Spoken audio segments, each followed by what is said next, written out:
Enzo Maresca, Arne Slot, two managers who have come into two top 6 teams in the Premier League that are actually trying to revolutionize how teams are actually playing.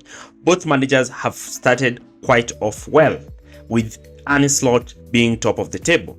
Now, looking at the table, you can see the improvement that both Liverpool and Chelsea have made this season. Chelsea from 11th to 4th, Liverpool from 4th to 1st. These two giants are going to face each other at Anfield. But in our video today, we are going to try and analyze what threat Enzo Maresca is actually about to face. So Chelsea are going to face their hardest fixtures in this running. Chelsea have a possibility to actually move to bottom table if they fail to capitalize points in these hard fixtures.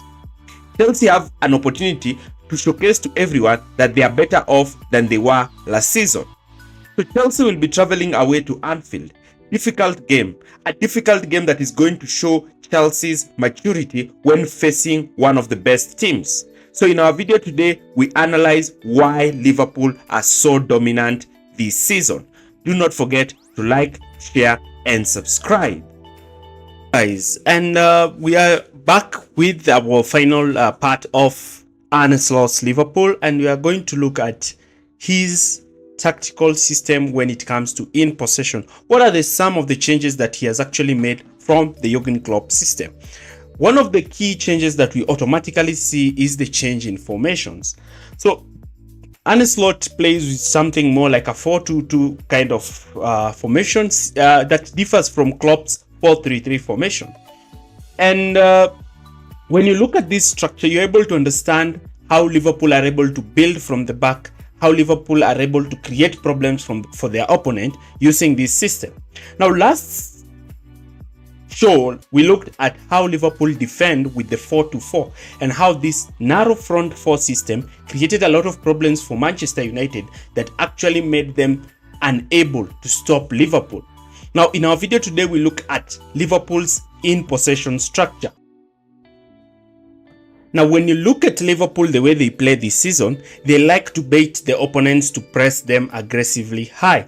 And this is by trying to build from the back by dropping both their center backs alongside their goalkeeper and having their fullbacks starting out wide.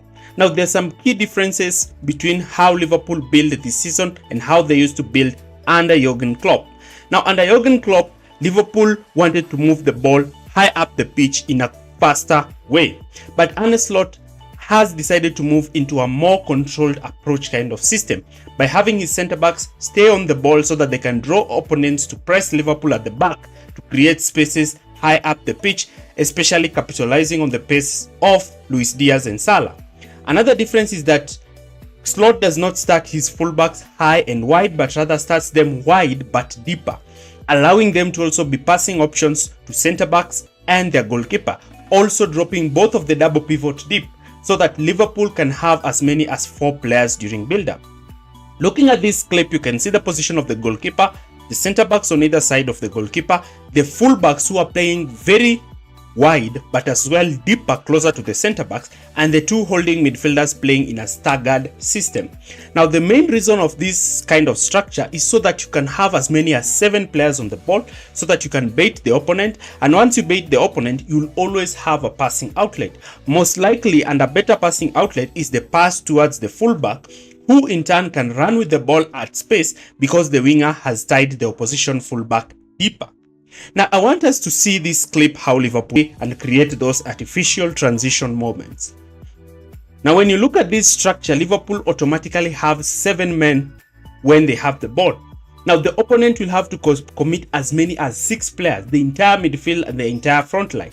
This leaves the back 4 isolated, making the opponent to have 2 blocks, a higher aggressive block and a lower, slightly less aggressive block. You can see from this clip the position of Liverpool's goalkeeper Kelleher, who has stepped forward to play in between Van Dijk and Kwanzaa. The positions of Gravenberch and McAllister and the wide width being generated by Trent Alexander-Arnold and Robertson is allowing Liverpool to have numerous passing lanes in this kind of system, allowing space for Jota and Szoboszlai to occupy. Because of this 3-4 structure, Liverpool are able to create 7 players in possession, drawing as many as 6 players to press them. This will now allow Liverpool's front four to be 1v1 with the opposition back four, and Slot trusts his Liverpool actually managed to change the way they used to play.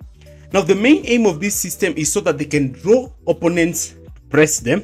Once they draw opponents to press them, they are able to have players on those half-space regions and have their forwards drop deep so that they can be able to play these balls to these forwards. These forwards, when they drop deep, create a sight of problems for the center backs. If the center backs choose to drop deep to cover them, then there is spaces in behind where the goalkeeper can play the ball for the runs of the wingers.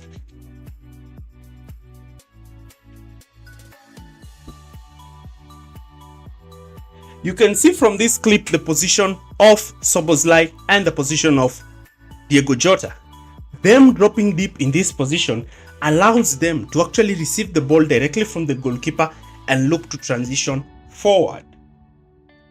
Another clip you're going to see here, they're able to receive the ball, and once they receive the ball in this position, if the center backs have not followed them, then you can see how Salah is looking to make that run. And Szoboszlai Jota is able to make that pass to Salah, and now Salah is just free on goal. And that is how Liverpool are actually creating artificial transition moments.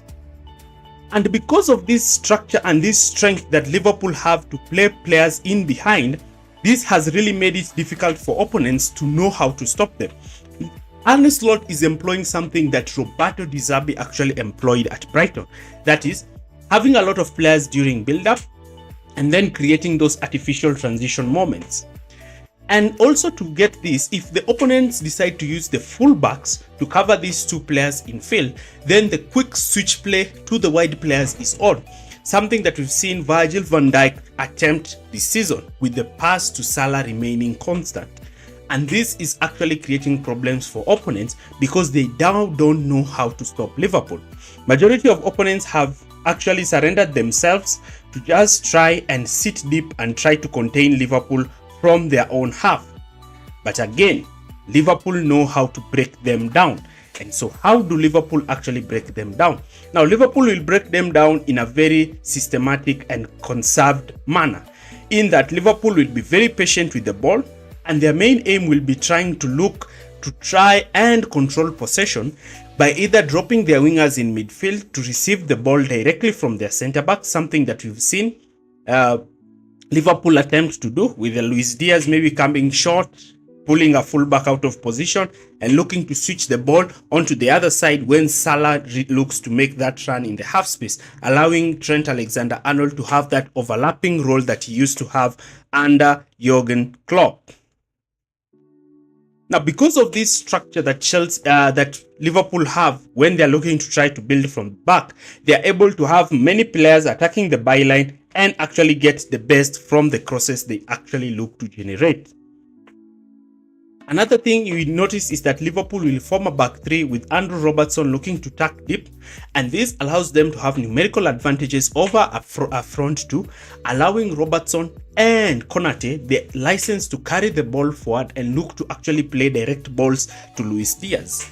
And this allows Luis Diaz to receive the ball in a wide area and in a position where he can draw a fullback out of position, dribble past him, or look to play a quick 1-2 with Jota, who can receive the ball and look to slip in behind.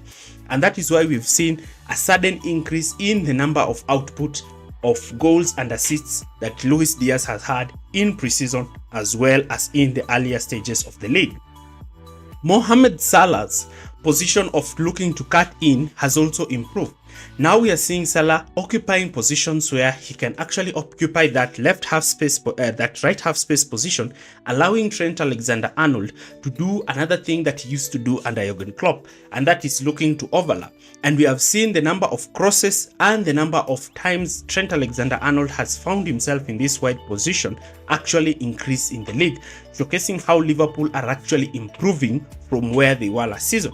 Putting players such as Trent Alexander-Arnold in their stronger positions where they are able to cross, where they are able to actually look to create problems for Liverpool, this will actually see Trent Alexander-Arnold's number increasing, though there is some battle between him and Bradley, who looks to be a much more complete player for Arne Slot in this position. When the opponents decide to press Liverpool in a 3, Liverpool can shift into a flat back 4 with both Robertson and Trent Alexander-Arnold dropping alongside the back line so that they're able to generate passing options, and the two holding midfielders become vital in that, especially Gravenberch, who is able to receive the ball, glide his way and in the way they attack as well as the way they defend. This credit goes to Arne Slot, a manager who has come up with a balanced system on how Liverpool are able to attack and defend at the same time, while getting the best out of Liverpool players, getting the best out of the team, and getting the best out of a team that actually missed on the Premier League title last season. Will he be able to win Liverpool their second Premier League title in 30 years? Leave your comments in the comment section area below, and thanks for watching.